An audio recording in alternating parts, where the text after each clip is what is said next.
नमस्कार। मैं हूं सच्चिदानंद वशिष्ठ। और सज्जनों, एक एक राशि के हिसाब से हम आप लोगों को मुहूर्त देने का प्रयास कर रहे हैं। विवाह के मुहूर्त 2025 में मेष राशि की लड़कियों के लिए कौन कौन से मुहूर्त शुभ हैं, जिसके अंदर की विवाह किया जा सकता है। तो वो आप या तो नोट कर लीजिएगा, या जब भी कभी आपको देखना हो तो आप वीडियो जो है खोल करके देख सकते हैं, डाउनलोड कर लीजिएगा। तो जो मुहूर्त होता है, सबसे पहले चंद्रमा और बृहस्पति दो ग्रहों को देखा जाता है विवाह के अंदर कि आपकी राशि से, ये लड़की की राशि से चंद्रमा 4, 8 और 12वां ना हो। जैसे आपकी राशि मेष है तो 4 का मतलब कर्क का चंद्रमा, वृश्चिक का चंद्रमा और मीन का चंद्रमा ना हो, तब जो है आपका मुहूर्त बनेगा। अब उसी के साथ बृहस्पति भी देखा जाता है।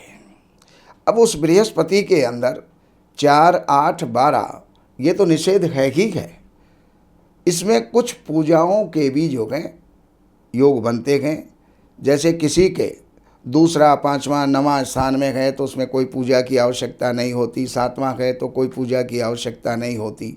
बाकी जगहों पर अगर बृहस्पति है तो बृहस्पति की पूजा यानी शांति करवाना आवश्यक हो जाता है।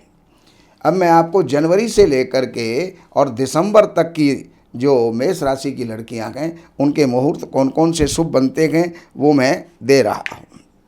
तो जनवरी के अंदर 14 जनवरी तक तो संक्रांति रहती है, धनु की संक्रांति, जिसको पौष माह भी बोलते हैं, खरमास भी बोलते हैं। उसमें विवाह नहीं होते। तो सबसे पहले 16 तारीख, 18 तारीख, 19 तारीख, 20 तारीख, 21, 22, 26 और 27 जनवरी, ये जनवरी के मुहूर्त मैंने आपको दिए। फरवरी के अंदर 3 फरवरी, 4 फरवरी, 7 फरवरी, 8 फरवरी, 14 फरवरी, 15 फरवरी, 16 फरवरी, 18 फरवरी, 23 फरवरी और 25 फरवरी और 26 फरवरी, ये फरवरी के मुहूर्त हैं। और मार्च के अंदर 1, 2, 3 और 6 मार्च, ये जो हैं आपके लिए उपयुक्त और श्रेष्ठ जो है मुहूर्त उसके अंदर बनते हैं। इसके पश्चात सीधा चैत्र का महीना आ जाता है। तो चैत्र का महीना भी खरमास कहलाता है। उसमें भी विवाह आदि नहीं होते। तो अप्रैल में जा कर के और मुहूर्त निकलेंगे।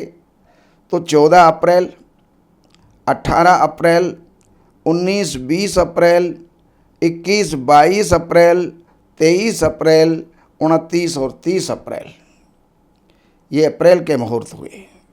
इसके बाद मई में 1, 5, 6 मई, 7, 8 मई, 15, 17, 18, 19 और 24 मई और 28 मई। अब चलते हैं जून के महीने में। 1 जून, 2 जून, 4 जून, 7 और 8 जून, ये जो हैं आपके मुहूर्त हैं। अब इसके आगे फिर देवशयन काल आ जाता है। उसमें शुभ विवाह के मुहूर्त नहीं होते। 18 अक्टूबर से लेकर के और 5 दिसंबर तक कर्क में जो गुरु हैं, बृहस्पति हैं, वो उच्च के रहेंगे तो वो श्रेष्ठ फल देंगे। अगर किसी के 4, 8वां, 12वां भी बृहस्पति आ रहा है तो उसमें भी विवाह के मुहूर्त किए जा सकते हैं। अब मैं आपको इसके बाद फिर सीधा दिसंबर में मुहूर्त है। 10 दिसंबर, 11 दिसंबर के अंदर जो हैं आपके विवाह के मुहूर्त आएंगे। तो उसमें आप जो लग्न है, विवाह के फेरों का, मंडप का जो लग्न है, वो किसी भी अपने पुरोहित से, किसी भी विद्वान ज्योतिषी से या अपने गुरु आदि से आप जान करके और लाभ उठाएं। अब इसके अलावा अगर आपको और कोई जानकारी की आवश्यकता है तो इन नंबरों पर संपर्क करके कार्यालय से अपॉइंटमेंट लेकर के कार्यालय की सेवाएं हैं वो अर्पण करके, और आप चाहे मुहूर्त को जानकारी लें और चाहे आप मुहूर्त के अलावा आप ज्योतिष से संबंधित या वास्तु से संबंधित जो भी आपको जानकारी चाहिए वो जानकारी लेकर के लाभ उठाएं। नमस्कार।